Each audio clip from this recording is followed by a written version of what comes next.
Bom dia, meu nome é Rafaela Rodrigues, eu sou aluna de Medicina na UFPE e eu vim falar um pouco sobre a pesquisa que eu desenvolvi com a orientação do professor Edmundo Pessoa de Almeida Lopes sobre a avaliação da rigidez hepática e esplênica por elastografia em pacientes com esquistossomose maçônica como preditor de morbidade.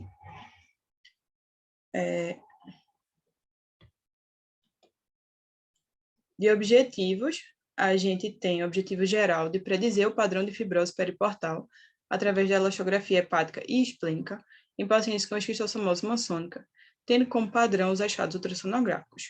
De objetivos específicos, a gente buscou associar os resultados da elastografia por ondas de cisalhamento hepática com o padrão de fibrose hepático de acordo com a classificação do NIAMEI. E ainda associar os resultados da elastografia esplênica com o padrão de fibrose hepático de acordo com a classificação do NIAMEI. De objetivos do desenvolvimento sustentável, a gente almeja, a erradicação da pobreza, a saúde e bem-estar, a redução das desigualdades e, principalmente, água potável e saneamento básico para todo mundo. Então, introduzindo um pouco a pesquisa, a gente sabe que a esquistossomose é uma doença endêmica de grande impacto na saúde pública brasileira e, de acordo com o Ministério da Saúde, as regiões mais acometidas são o Nordeste e o Sudeste brasileiro. Essa maior prevalência no Nordeste está relacionada a diversos fatores, como a ausência de saneamento básico, condições de moradias precárias, períodos de enchentes, né, que promove o contato das pessoas com essa água contaminada, facilitando o contágio, entre outros fatores. Então, clinicamente, a doença ela pode se apresentar de forma aguda, que na grande maioria das pessoas que moram nas regiões endêmicas, essa forma aguda ela é assintomática, ou de forma crônica, que é uma forma mais grave, né, com um quadro mais florido, que pode ser apresentar desde sintomas inespecíficos, um quadro brando, até quadros mais graves, com fibrose, com esplenomegalia, com circulação colateral, com hipertensão do sistema porta, entre outras coisas. Então, esses pacientes crônicos, né, eles precisam de um segmento para monitorar o surgimento ou a evolução dessas complicações.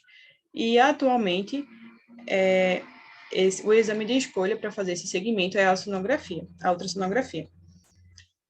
Por ser um exame de fácil acesso, de baixo custo, que não utiliza radiação, que não é invasivo, então ela é o exame de escolha e ela utiliza essa classificação de NIAMEI para fazer, para quantificar, né, classificar o grau de fibrose dos pacientes.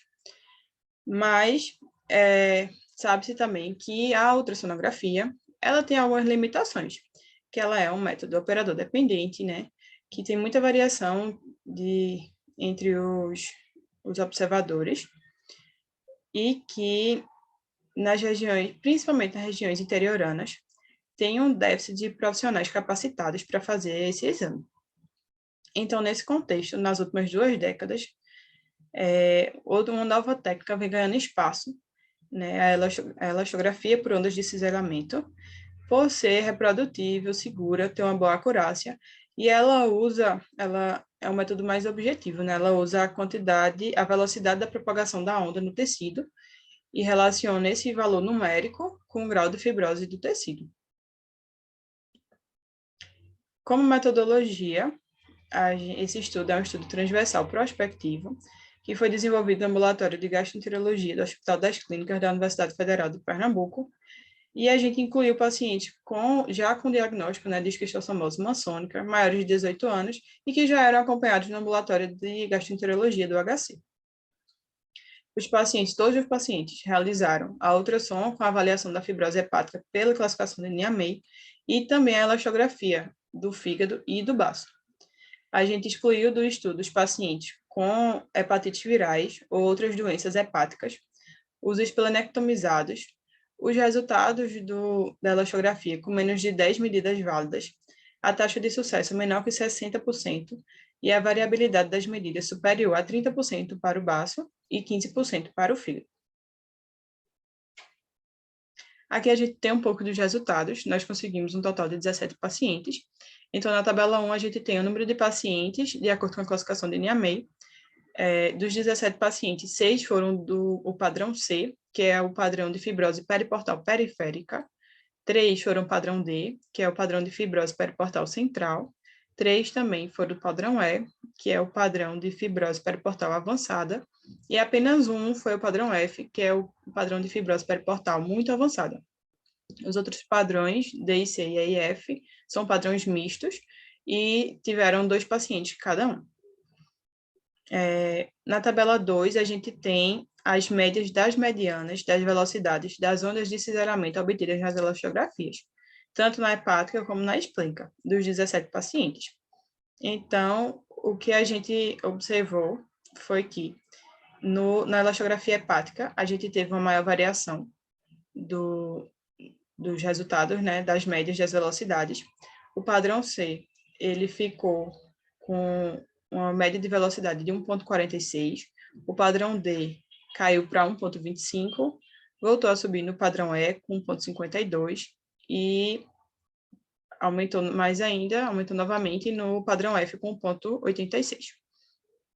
Já a elastografia esplênica, a gente observou uma progressão, né, um aumento progressivo dos valores, como esperado. O padrão C ficou com o menor dos valores, 2,48, e o padrão EF ficou com o maior dos valores, com 4,02. O padrão D aumentou mais um pouquinho, 3,49, o padrão E 3,51, o padrão F 3,02 e o padrão DC com 3,26. Então, concluindo, a avaliação da elastografia hepática, a gente viu que na associação entre a classificação de Linha-May e a elastografia hepática, houve essa variação nos resultados, né? Diferente do esperado. Mas aqueles padrões mais avançados na classificação de Linha-May também apresentaram as maiores velocidades na elastografia hepática, certo? Enquanto que a elastografia esplênica, a gente observou um aumento da velocidade, né, progressivo, de acordo com o grau de fibrose, o padrão de fibrose da classificação de Linha-May, certo? O padrão C, como eu falei anteriormente, ele teve a menor média, enquanto a maior média foi o do padrão misto F, que é a associação da fibrose avançada com a mais avançada. Então, embora a casuística ainda seja pequena, né, a gente só teve 17 pacientes, infelizmente, a elastografia esplênica parece apresentar melhor associação com o padrão de fibrose hepática. E, por fim, eu queria agradecer imensamente ao professor Dr. Edmundo Lopes, assim como a doutoranda Carol Luiz e a professora doutora Ana Lúcia, e a todos que, de alguma forma, contribuíram para o desenvolvimento da pesquisa. Muito obrigada.